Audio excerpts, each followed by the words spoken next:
কি ভাবছিস তো? আর বলিস না রে বন্ধু, ভাবছি একটা ফোন কিনবো। কি ফোন কিনতে যাচ্ছিস? ওই 15-20 হাজার টাকার ভিতরে যা হয় তাই, কিন্তু কিছু টাকা শর্ট পড়ছে। কত টাকা শর্ট পড়ছে? আর বলিস না, 5,000 টাকার মতো শর্ট পড়ছে। চিন্তা করিস না, আল্লাহ এক ব্যবস্থা করে দেবে। চল আজকে উঠি। আচ্ছা চল।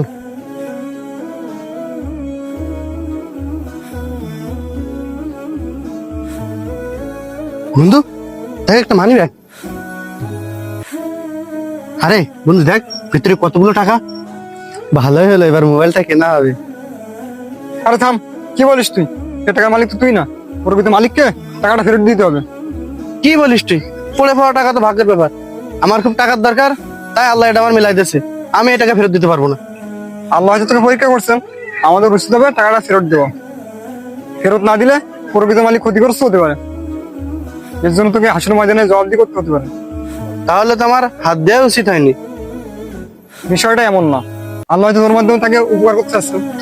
তাহলে আমাদের উচিত আছে উপযুক্ত মালিককে এটা ফিরে দেওয়া।